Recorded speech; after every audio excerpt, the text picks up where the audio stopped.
ကျွန်တော်ချစ်သောမိန်းမပြူကျွန်တော်ကရည်သားများတဲ့ကောင်မလေးတွေဆိုမကြိုက်ဘူးကျွန်တော်ကိုယ်တိုင်ကလည်းလူတစ်ယောက်ရဲ့ပထမဆုံးအချစ်ဖြစ်ချင်တာမို့ဘယ်မိန်းကလေးမျိုးကိုမှအပျော်သဘောတောင်အနာမထားတတ်ဘူးအမကအဲ့ဒါလိုမဟုတ်ဘူးသူ့ဘေးမှာကောင်းတကောင်မဟုတ်တကောင်အနာရှိရဲ့ရည်သားများလို့နာမည်ပြတ်တဲ့အထီတောင်ပဲအမကလှတယ်ရိုင်းတယ်တခုခုဆိုဒေါသထွက်လွယ်တယ်မာနာကြီးတယ်ဒီနေ့ကန်တင်းမှာအမားနဲ့ဝင်တိုက်မိတော့မလို့ဖြစ်တော့သူဘာမှမပြောရင်ကျွန်တော်ပိတ်អော်လိုက်တယ်ကန်းနေလားဘာလားဆိုပြီးသူနည်းနည်းကြောင်အားဖြစ်သွားပြီးအမားကကျွန်တော်ဘာမှမပြောရဲ sorry တဲ့ကျွန်တော်တောက်တစ်ချက်ခတ်ပြီးထွက်လာလိုက်တယ်တင်တန်းတူတူတက်ဖြစ်တော့အမားကကျွန်တော်ခုံနောက်မှာသူ့တငယ်ချင်းတွေနဲ့စကားသိပ်များလွန်းတယ်မင်းကလေးတွေကလည်းတော်တော်စိတ်ညစ်ဖို့ကောင်းတာပဲလို့သူတို့ကြားအောင်ကိုယ့်ဘာသာပြောလိုက်တယ်နိုင်အောက်တွင်အမကအရန်ထွက်တယ်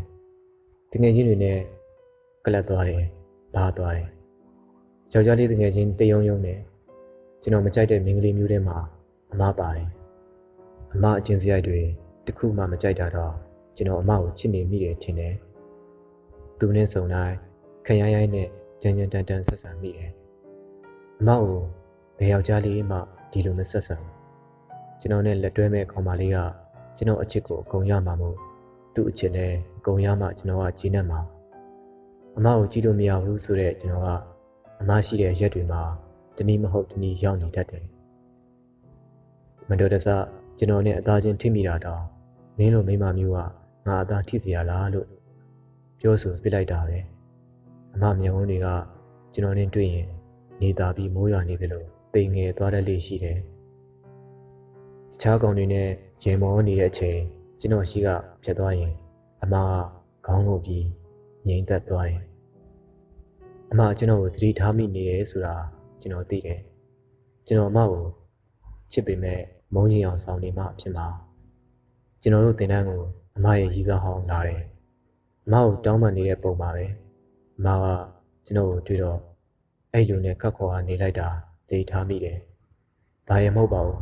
တယောက်မျက်ဝန်းကစကားတွေတယောက်ကကြားနိုင်နေသလိုပေါ့ကျွန်တော်ကတော့အမမြင်တော့အောင်မဲပြုံးပြပြီးအထင်သေးတဲ့ပုံစံဖန်ခဲ့လိုက်တယ်ကျွန်တော်ထိုင်ကုန်မှာထိုင်နေရင်အသားတွေတုံနေတယ်တခုခုစိုးရိမ်နေသလိုမျိုးအမအဲ့လူကိုပြန်လက်ခံလိုက်မှကြောက်တဲ့စိတ်တင်တန်းစင်းမွေးညကဂိမ်းကစားတော့ကျွန်တော်အမတို့နဲ့တပွဲလေးကြတယ်ကျွန်တော်မျက်နှာကပုံမှန်ထက်အတင်းထားလုံးအားကြီးတယ်အမတို့နဲ့တပွဲလေးကြတာစိတ်မပါသလိုမျိုးဟန်ဆောင်ထားတာအမတငယ်ချင်းတွေကကျွန်တော်ကိုကြည့်မရကြဘူးဘာလို့လဲဆိုယောက်ျားလေးဖြစ်ပြီးရိုင်းပြီးအပေါက်ဆူလို့တဲ့အမကတော့ကျွန်တော်ကိုကြည့်ရင်အားနာနေတဲ့ပုံစံနဲ့ဘာကြောင့်လဲတော့ကျွန်တော်မသိဘူးဂိမ်းဆိုတော့အမကမေးတာကိုအမှန်ဖြေရမှာမေးရမယ့်သူကကျွန်တော်အမမျက်လုံးတွေကိုသေချာစိုက်ကြည့်လိုက်တော့အမမျက်တောင်တွေကတစ်ဖြက်ဖြက်ခတ်နေတယ်မင်းငါ့ကိုသဘောကျလားလို့အမရောအမတငယ်ချင်းတွေပါဒီမိကုန်းကြောင့်ကြက်တည်တည်နေကြတယ်ပြီးတော့ဝေဖန်ပြောဆိုကြတော့တာပဲနေပါဦးရှင်းလို့ရှင်အရန်ထင်ကြီးနေတာလားတဲ့အမကဘာမှမပြောပဲပြူပြီးကြောင်ကြည့်နေတယ်လေအမတငယ်ချင်းတွေကဒီလိုကောင်မျိုးကြိုက်စရာလားလို့ပြန်ပြောလိုက်လေလို့သင်ပေးကြတယ်မင်းလည်းရင်ဒီဂိမ်းမှာလည်းမင်းရှုံးမှာမဟုတ်ဘူးနော်နောက်ထပ်နစ်နာမှုတွေပါရသွားလိမ့်မယ်အမကခေါင်းငုံပြီးတခြားစဉ်းစားနေပုံပဲအဲ့နောက်တော့အမကဟုတ်တယ်ငါနေ့ကိုသဘောကျတယ်တဲ့ပျော်လွန်းလို့တဟားဟားနဲ့ကျွန်တော်အတန်ထွက်အောင်အော်ရလိုက်တယ်ပြီးတော့မင်းလိုမိမကအကောင်းတော်ရွေးကြိုက်တဲ့သားနော်လို့ပြောလိုက်တယ်အမရဲ့ညှိဖြန်းသွားတဲ့မျက်နှာပြည့်ပြည့်လေးကိုကျွန်တော်မကြည့်ရခဲ့ပါဘူးဒါပေမဲ့အမကကျွန်တော်ကိုတီးခံနေတာဟာအမတငယ်ချင်းတွေအတွက်ပိုဒေါသထွက်စရာတစ်ခုဖြစ်လာတယ်ပြင်ဆင်ကျော်မင်းကလေးတယောက်ဟာစိတ်ရှိတိုင်းရှောက်လုပ်နေလို့ဖြစ်ပါမလားသူ့ပတ်ဝန်းကျင်မှာရောသူတွဲနေတဲ့တငယ်ချင်းတွေမှာရောအမလုပ်ရက်တွေကိုမှားနေပါတယ်လို့ပြောပေးမဲ့သူလမ်းပြမဲ့သူမရှိဘူးအမက ကောင်းကောင်းမွန်မွန်ပြောပြလို့နားဝင်တဲ့သူတွေမှာမပါတာကျွန်တော်သိတာပေါ့ဒီနေ့ကကျွန်တော်တကယ်ချင်းနဲ့ပြန်ဆုံတယ်ဝမ်းသာအားရစကားပြောနေရင်တကယ်ချင်းကသူ့ကောင်မလေးနဲ့မိတ်ဆက်ပေးမယ်လို့ပြောလာတယ်သူ့ကောင်မလေးကိုဒီကိုလာဖို့မှာထားတယ်တဲ့အင်းပေါ်တာကြီးငါအကက်ခက်ပေးရမလားဆိုတော့သူကမင်းတော့လို့ပါကွာဆိုပြီးမျက်လုံးမှိတ်ပြတယ်မင်းအကြိုက်ထဲမှာပါမှာတော့မဟုတ်ဘူးတဲ့ကျွန်တော်ကလူတယောက်ဝေဖန်တဲ့အခါအားမနာတတ်ဘူးအဲဒီတော့ငယ်တငယ်ချင်းတွေကဒါကိုသိတယ်လေဘယ်ကြကြမလဲခဏနေတော့သူ့ကောင်မလေးရောက်လာတယ်ထိုင်မယ်တော့ဆိုပြီးကျွန်တော်ရှေ့မှာရောက်နေတဲ့သူကအမားဖြစ်နေတယ်ဖះကြီးကျွန်တော်စိတ်ထဲငေါသွားတာလားဒေါသထွက်သွားသလားမသိခွဲဘူးအမားလည်းတိတိတသာမျက်နှာပြက်သွားတယ်တငယ်ချင်းကဒါငါကောင်မလေးသူကမောင်ရဲ့တငယ်ချင်းညီးတဲ့တွေ့ရတာဝမ်းသာပါတယ်လို့ကျွန်တော်မပြောဖြစ်ဘူးမင်းကိုနေရာတိုင်းမှာထက်တွေ့နေရပေမဲ့ဘေးကလူတော့အပြောင်းလဲရှိရနော်လို့ပြောချလိုက်မိတယ်။ဘာလဲမင်းကငါကောင်မလေးကိုသိနေတာလား။သိတာပေါ့။ तू ကနာမည်ကြီးမိန်းမပဲဟာ။နှစ်ယောက်လုံးမျက်နှာတွေကသွေးမရှိသလောက်ပဲ။အမကအတော်လေးရှက်နေပြီးတငယ်ချင်းကကျွန်တော်ကိုဒေါသထွက်နေပုံရတယ်။ကျွန်တော်မနေသင့်ဘူးထင်တာပဲ။နောက်မှတွေ့မယ်သားကြီးဆိုပြီးထွက်ခဲ့တယ်။ညကတော်နဲ့အိတ်မပြောဘူး။ကျွန်တော်နဲ့မဆိုင်တဲ့လူတစ်ယောက်ပေါ်စိတ်ဆိုးနေမိတယ်ကျွန်တော်တန်ဖိုးထားတဲ့အရာကိုမှဘာလို့တခြားသူတွေကလွယ်လွယ်ကူကူရနေကြတာလဲအမကရောအဲ့လိုလွယ်လွယ်ကူကူရနိုင်တဲ့အရာမျိုးလားအမကိုကျွန်တော်ချစ်တယ်ဒါပေမဲ့လုံးဝမကြိုက်ဘူးအမနဲ့မတွေ့ရတဲ့နေ့တွေဟာကျွန်တော်ဘလောက်လွမ်းနေကြအောင်ကြည့်စီချင်လိုက်တာတွေ့တဲ့အခါတိုင်းလဲအမနားမှာကောင်းတဲ့ကောင်ရှိတယ်အမကိုကျွန်တော်စောင့်ကြည့်နေတာ2လ3လရှိပြီကျွန်တော်တကယ်ချင်းနဲ့တွဲနေတော့မယ်ဒါဟာသူရေးသားထားလာတဲ့တသန်းတစ်လျှောက်အကြဆုံးပဲစိတ်ပူလာတယ်ကျွန်တော်တကယ်ချင်းကိုအင်မတန်ချစ်သွားမှာကျွန်တော်မှာအလိုရနေတဲ့ဖုန်းနံပါတ်တစ်ခုရှိခဲ့တာကြားပါပြီအကြောင်းပြချက်တွေမရှိဘဲဆက်ဖို့ဟန်ပြင်ပြီးမှမခေါ်ဆိုနိုင်ခဲ့တဲ့အခြေအနေတွေဒီညတော့အနေငယ်တောက်ထား၍တူဝေချင်းမရှိအဲ့နံပါတ်ကိုနှိပ်လိုက်တယ်ညက7 နာရီချက်ချင်းဆိုသလိုတစ်ဖက်ကဟယ်လိုဘယ်သူလဲမသိဘူးဆိုတဲ့အတန်ကြားရတယ်ဖုန်းတစ်ဖက်ကအတန်ရှင်ရဲ့အသက်ရှူတန်ခတ်တူးလေးကိုနားဆွနေလိုက်တော့ဘာမှမပြောရင်ဖုန်းချလိုက်တော့မယ်တဲ့လေမင်းသဘောကျတယ်လို့ပြောခဲ့တဲ့သူညီဟုတ်တယ်မင်းဘာလို့မအေးသေးတာလဲငါနဲ့နင်ကြားမှာပြောစရာစကားမရှိဘူးထင်တာပဲညီမင်းတို့မိမမျိုးကိုဖုန်းဆက်လို့လဲကိုအထင်ကြီးမနေနဲ့အခုငါမူးနေလို့ဆက်တာငါမူးပြေးသွားတဲ့အခါမင်းဆိုတာတော့ခေါင်းလေးမရှိဘူးနေပါဦးနင်းနဲ့ငါကြားမှာပြဿနာရှိခဲ့ဘူးလို့လားငါ့ကိုဘာလို့အဲ့တော့မုန်းနေရတာလဲအေးမုန်းတယ်ဘာလို့လဲဆိုတော့မင်းလိုမိန်းမကအပေါ်ဆန်းဆန်လို့လေညီညင်စကားတွေလုံနေတော့ငါအကြောင်းဘာသိလို့ဒီလိုတွေပြောနေရတာလဲအဲ့ညကကျွန်တော်မူးနဲ့အမကိုဘာတွေပြောခဲ့မိမှန်းတော့တေချာမသိတော့ဘူးအမနဲ့ကျွန်တော်ကြားမှာပြောစရာစကားမရှိဘူးတဲ့ဒါပေမဲ့ကျွန်တော်မှာကအမကိုပြောရမယ့်မကျင်းတဲ့ချင်းတွေအများကြီးပဲတေတော့အောင်ချစ်တယ်လုံးဝလည်းအမကိုမကြိုက်ပြန်ဘူးကျွန်တော်မပိုင်ဆိုင်ခြင်းဘူးဆုံးရှုံးမှလည်းကြောက်ပြန်တယ်အမသွားတဲ့နေရာတိုင်းမှာကျွန်တော်ရှိနေတာကိုဒီတခါတော့အမသတိထားမိလာပြီထင်တယ်ဒါပေမဲ့အမကိုကောင်းကောင်းဆန်းဆန်းလေးမရှိတဲ့သူကအမကိုစိတ်ဝင်စားမယ်လို့ထင်မှမလားအမမျက်ဝန်းတွေကိုကျွန်တော်ဖတ်တတ်တာပေါ့စိုးရင်းနေတဲ့မျက်လုံးတွေကစကားတွေကျွန်တော်နားမလည်နိုင်ခြင်းတွေဟဲ့အောင်ကြီးမင်းကိုဖိတ်စာလာဖိတ်တာဆက်လာဖို့မေးနေတော့ဆိုတဲ့တငယ်ချင်းစကားအိမ်ချမ်းအပြင်မထွက်ရသေးတဲ့ကျွန်တော်တငယ်ချင်းကလက်လန်းပြသွားတယ်ဖိတ်စာအိတ်ကိုကျွန်တော်ဆွဲပြေးပြီးစာကိုအရင်ဆုံးဖတ်လိုက်တယ်ပြီးတော့ကျွန်တော်လက်တွေတုံပြီးငိုချင်လာတယ်မဖြစ်နိုင်တာအမလိုမိမမျိုးကတစုံတယောက်ကိုတကယ်ချစ်တယ်ဆိုတာကျွန်တော်မယုံဒါမှမဟုတ်လုံးဝမယုံချင်တာလားညနေခင်းကောင်မောင်တွေ့ဖို့အမကိုမက်ဆေ့ပို့ထားပြီးကျွန်တော်ကြိုစောင့်နေလိုက်တယ်သူဘက်ကတကယ်လာမလားဆိုတာတော့ကျွန်တော်ကံပေါ့ အမလည်းကျွန်တော်အပေါ်ခံစားချက်ရှိရင်ရောက်လာလိမ့်မယ်လို့ယုံကြည်မိတယ်ကျွန်တော်ချိန်ထားတဲ့အချိန်ထက်နိုင်ဝက်လောက်နောက်ကျပြီးမှအမရောက်လာတယ်အမကိုတွေ့တော့ကျွန်တော်ဘာပြောရမှမသိဖြစ်နေပြန်တယ်မင်းဘာမှမလဲမလေးအမတော့စားလာပြီညီမေးစရာရှိတယ်ဆိုဟုတ်တယ်မင်းစီးစက်ပွဲဖိတ်စာရောက်လာလို့အဲ့ဒါတကယ်လားအမကအင်းလို့ပြောပြီးခေါင်းကြီးပြတယ်ပြီးတော့တနေရာရာကိုမေးနေတယ်ခဏတော့တိတ်ဆိတ်သွားတယ်လို့ပဲမင်းသူ့ကိုတကယ်ရောချစ်လို့လားလက်ထပ်ပြီးရင်ချစ်သွားမှာပါအဲ့ဒီအတွက်မစိုးရိမ်ပါနဲ့ဒီမှာမင်းလူတစ်ယောက်ကိုတွေ့ခဲ့တာ3 လကျော်ပြီချစ်ဖို့အတွက်လုံလောက်တဲ့အချိန်ပဲဒါမဲ့မင်းချစ်လားမချစ်လားတော့မသိခဲ့ဘူး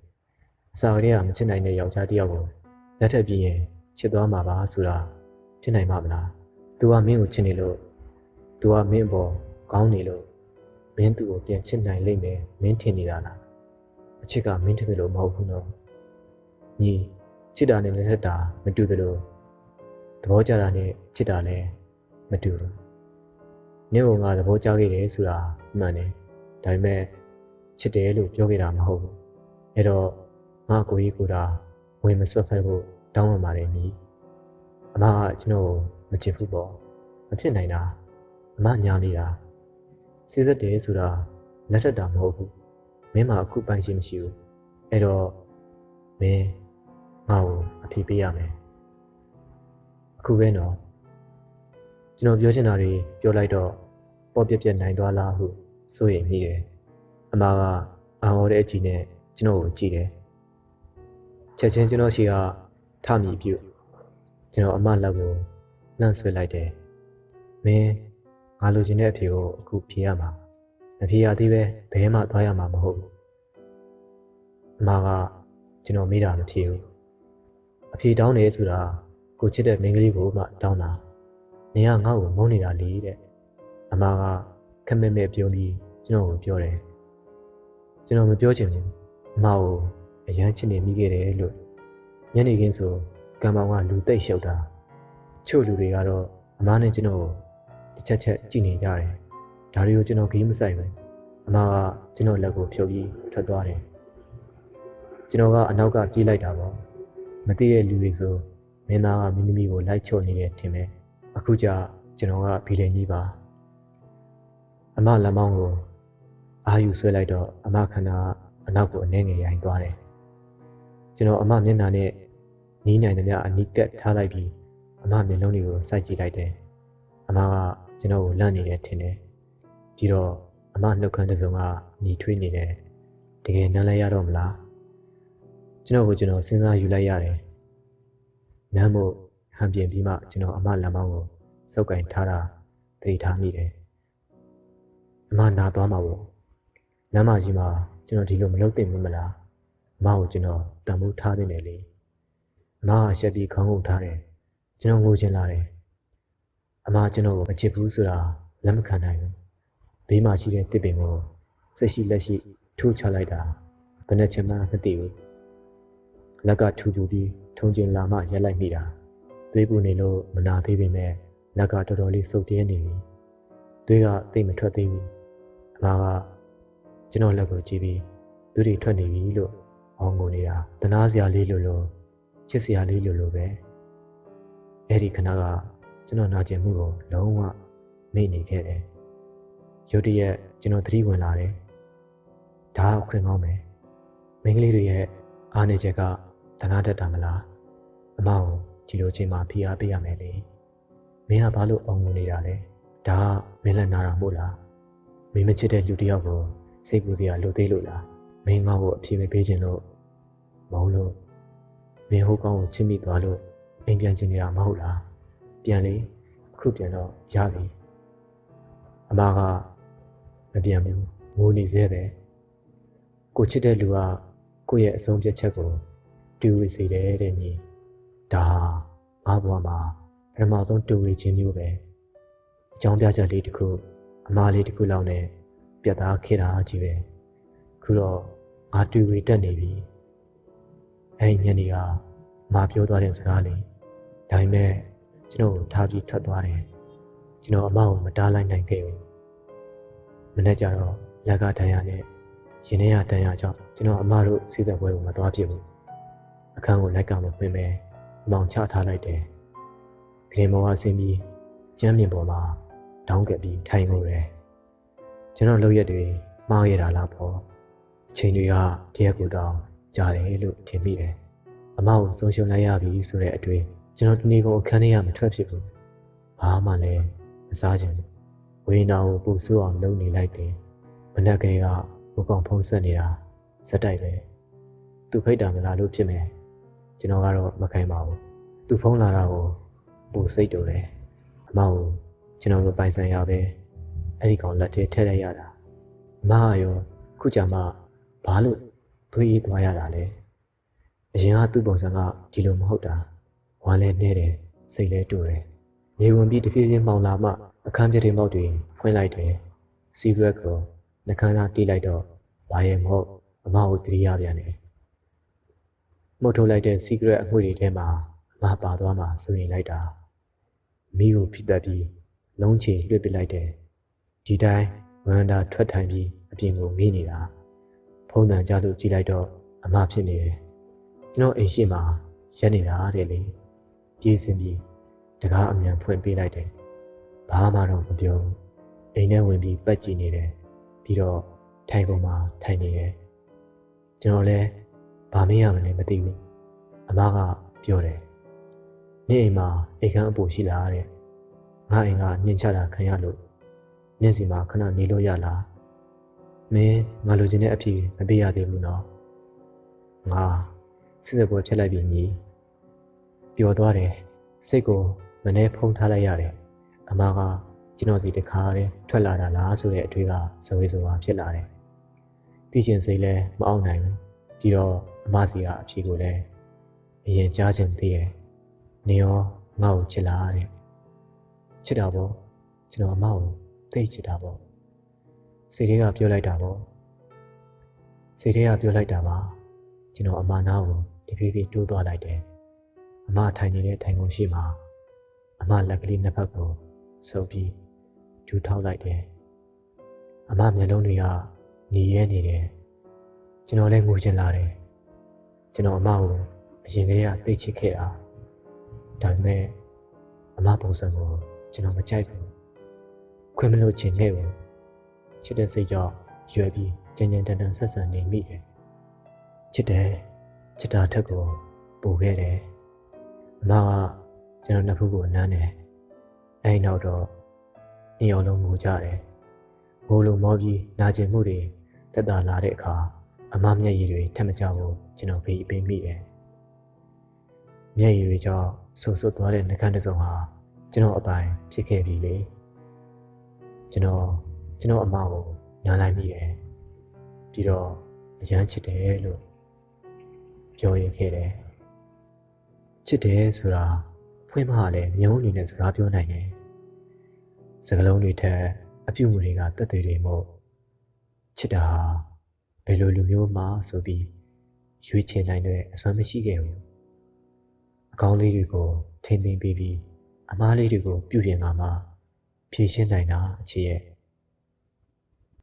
မာရွန်စာရေးသူမာရွန်ဖြစ်ပါတယ်ဆုံးထိနားထောင်ပေးတဲ့အတွက်အားလုံးကိုကျေးဇူးတင်ပါတယ်ခင်ဗျာ